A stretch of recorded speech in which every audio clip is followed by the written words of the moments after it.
2025 भर्तियों का वर्ष आज ही सुनिश्चित करें अपना सिलेक्शन और डाउनलोड करें तैयारी कर लो ऐप। नमस्कार, एजुकेशन नगरी में आपका स्वागत है और मैं हूं आपके साथ विनीत।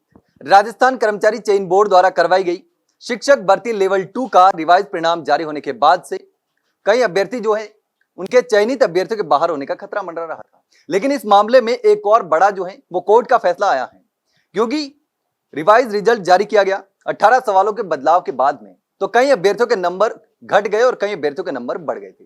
और कई अभ्यर्थियों के नंबर जिनके घट गए थे वो नौकरी कर रहे हैं और कई अभ्यर्थी ऐसे हैं जो भर्ती से बाहर हो गए हैं, लेकिन जो नौकरी कर रहे हैं उनसे उनके नंबर ज्यादा हैं। और इस मामले में कोर्ट का बड़ा फैसला आया है। हमारे साथ आनंद शर्मा मौजूद हैं, जिनसे हम बात करेंगे कि किस तरीके से कोर्ट का जो फैसला रहा है और लगातार जो मामला चल रहा था वो कुछ क्या है। तो आनंद जी बताइए कि जो कोर्ट का फैसला आया है इस भर्ती को लेकर के, जो नंबर बढ़े हैं और घटे हैं, तो कोर्ट का क्या फैसला रहा है और क्या कुछ रहेगा। नमस्कार। देखिए, जैसा कि आप सभी को पता है, टीचर ग्रेड 3 लेवल 2 के में जो क्वेश्चंस चेंज हुए थे कोर्ट के ऑर्डर के द्वारा, ऑलमोस्ट 18 क्वेश्चंस मैक्सिमम सब्जेक्ट्स में चेंज हुए हैं। उसके बाद जो मतलब परिवर्तन रिजल्ट में आया है, उससे कुछ अभ्यर्थियों के नंबर कम हुए हैं और कुछ अभ्यर्थियों के नंबर ज़्यादा हुए उस रिवीजन से।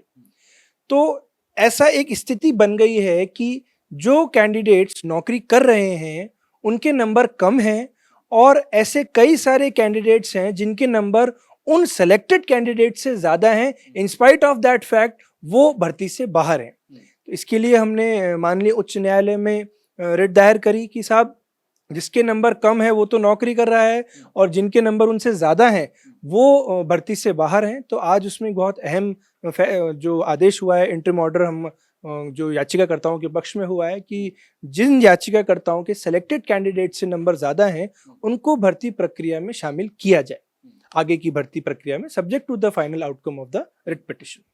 तो अब क्या कुछ रहने वाला है, जो कोर्ट का फैसला है वो किन किन अभ्यर्थियों पर लागू होगा? जिन्होंने याचिका लगाई थी उन पर लागू होगा या जितने भी अभ्यर्थी जो बाहर हो रहे हैं जिनके नंबर ज्यादा है उनसे, वो सब पर लागू होगा? नहीं, देखिए, आज जो फैसला हुआ है वो सिर्फ याचिकाकर्ताओं के लिए हुआ है कि जिस याचिकाकर्ता ने याचिका लगाई है उसको interim protection provide honourable court ने किया है। यानी जिन्होंने कोर्ट का रुख किया था उनको फायदा मिला है और जो कोर्ट का रुख नहीं किया था, कोर्ट में नहीं गए थे, उनको इस भर्ती का जो कोर्ट का फैसला है उनका फायदा नहीं मिलेगा। जी बिल्कुल। और इसमें सबसे महत्वपूर्ण चीज ये है कि इससे एक बहुत अच्छी चीज मेरे हिसाब से, जो मेरा ओपिनियन है और जो जितना मैं सोच पा रहा हूँ, कि जो अतिरिक्त पद सृजित करने की जो मांग थी सारे ही कैंडिडेट्स की, जिनको रिस्क था कि वो बाहर नहीं हो जाएं और कोई को रिस्क था कि वो अंदर आ सकें, तो वो जो अतिरिक्त पदों को सृजित करने की मांग थी, जिसे एक शब्द में कहा जाता है शैडो पोस्ट, तो उस शैडो पोस्ट की जो मांग है वो बढ़ेगी।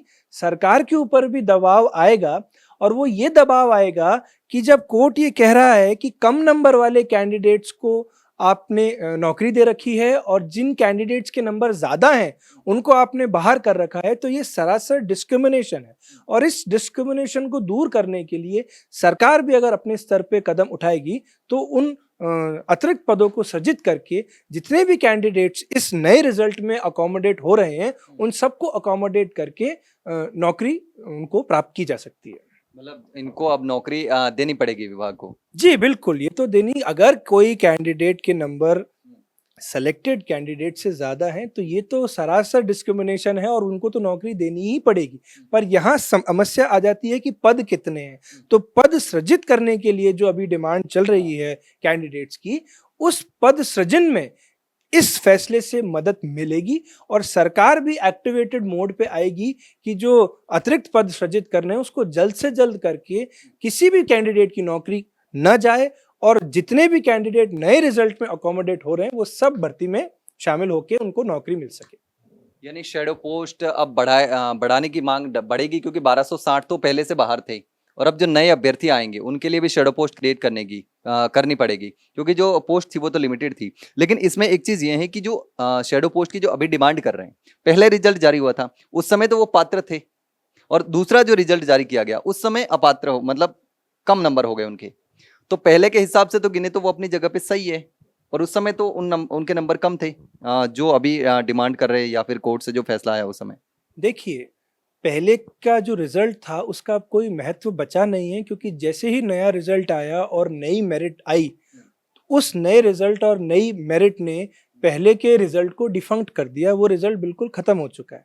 आज की डेट में जो फ्रेश रिवाइज रिजल्ट आया है, जिसमें अमेंडेड जो मेरिट है और मार्क्स हैं, वो स्टैंड करता है, और उसी के बेसिस पे जितनी भी भर्ती की जो भी प्रक्रिया है वो उसी रिजल्ट के बेस पे होगी। जो पहले 2023 के रिजल्ट्स थे वो सारे रिजल्ट्स डिफंक्ट हो चुके हैं, खत्म हो चुके हैं, उनका आज की डेट में कोई स्टेटस नहीं है।